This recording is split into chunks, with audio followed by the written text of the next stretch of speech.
Цель 318. Два снаряда, беглым огонь.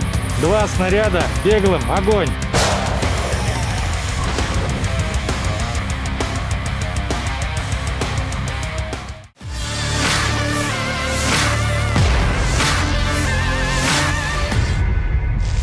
Awak Howitzer Salvorblet 21 Gvozdika menyerang benteng peleton angkatan bersenjata Ukraina di tepi kanan Dnipro. Rekamannya diunggah di akun Telegram @mod_Rusia pada Selasa 23 Juli 2024. Para pejuang Ukraina yang berada di dalam Opordik dihancurkan oleh militer Rusia yang beroperasi. Dapat dilihat dalam rekaman, dalam kegelapan sekalipun tentara Rusia tetap bekerja, menjalankan misinya untuk menghancurkan kubu musuhnya. Tampak mereka sangat gesit mempersiapkan serangannya yang kemudian tanpa berlama-lama segera diluncurkan ke titik pertahanan Ukraina. Sejak video ini beredar, beragam reaksi diberikan warganet.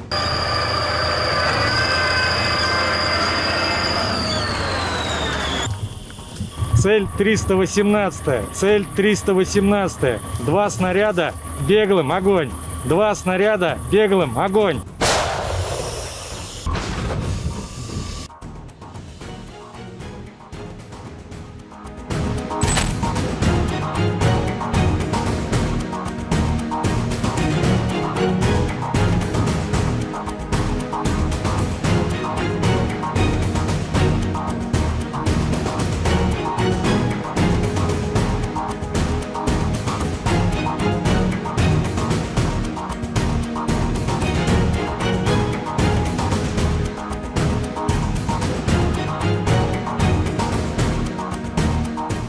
Download Tribun X sekarang, menghadirkan lokal menjadi Indonesia.